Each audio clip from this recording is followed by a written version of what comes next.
Today on IIN, we watch another episode of our new documentary series, Micropolis, visiting the smaller settlements of the Empire. In this series, we will look at hamlets, villages, and towns all over the settled planets, from the core world to Aquiline Prime. In the first episode, we visited Kylim, a city in the southwest of the planet in the province of Likoran. For this episode, we left the ferries of the Green Islands behind and climbed the highest mountain in the Empire, the Gautus.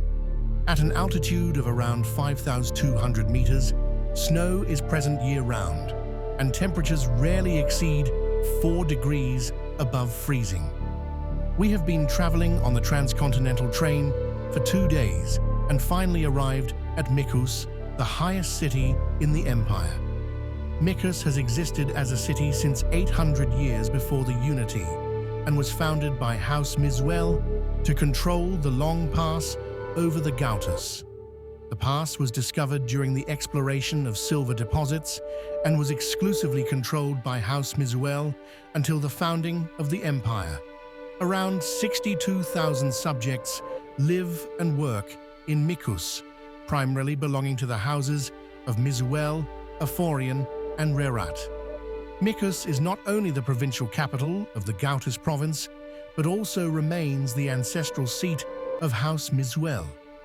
We pass through the massive city walls, built to defend against snow and enemy armies, and reach the station district where several million subjects make a stopover each year, and around 200,000 tourists disembark. The squat architecture is designed to withstand the year-round stable and strong winds that push the snow past the city instead of through its streets.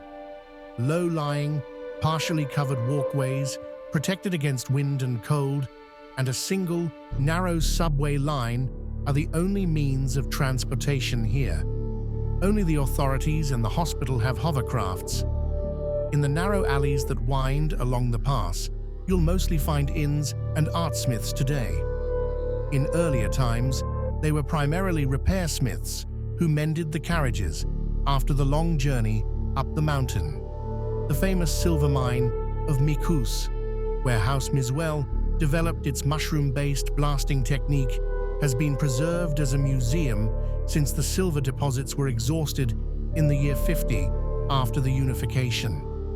The narrow tunnels dig up to 2,000 meters deep into the earth and can be partially visited. It was here that Louis Mizwell also proclaimed the Duchy of Mizwell when he, according to legend, refused to pay the silver tax to the tax collector of the Republic.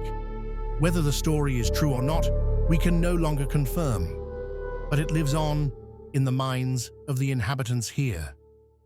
Along the steep snowdrifts and slopes, higher-ranked Akinen are often seen in their snow sailors, modern successors to the earlier vehicles that were used to quickly transport ice deposits to lower regions.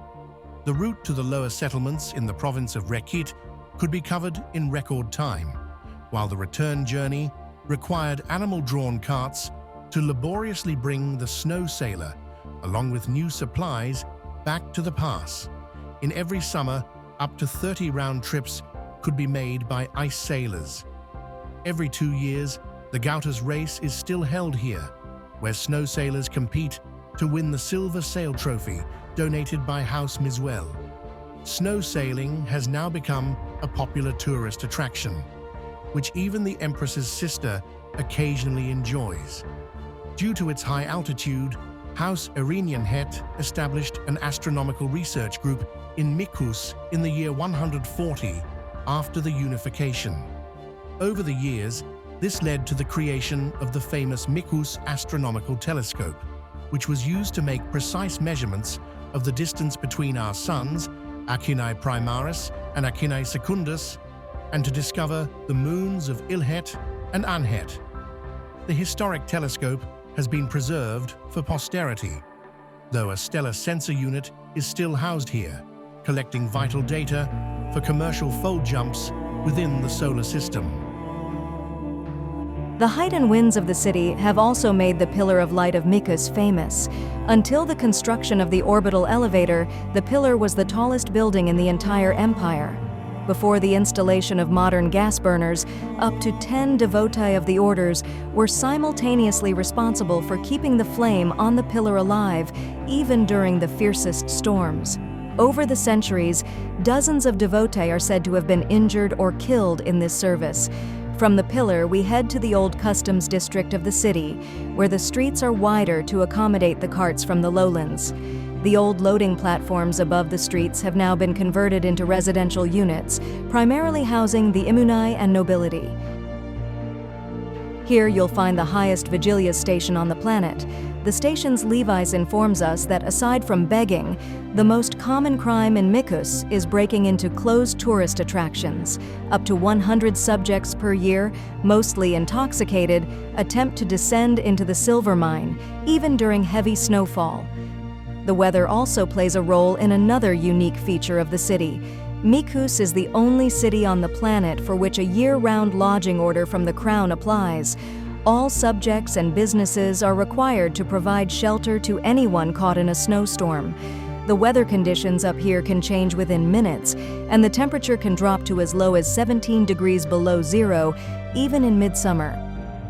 Therefore, hot air blowers are installed beneath the city's streets to stabilize ground temperatures in case of emergency. We take the subway to the last station on the west side of the city, the barracks.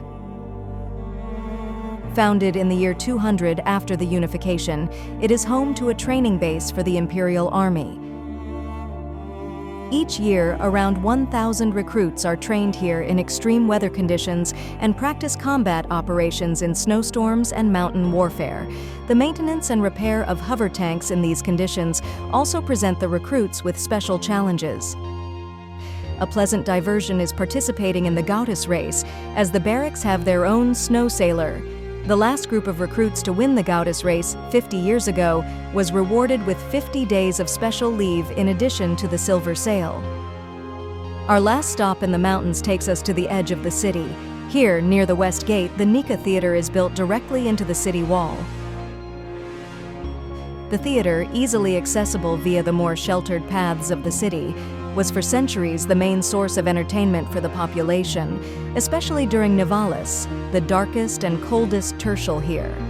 Professional theater productions and community projects alternated almost every cycle.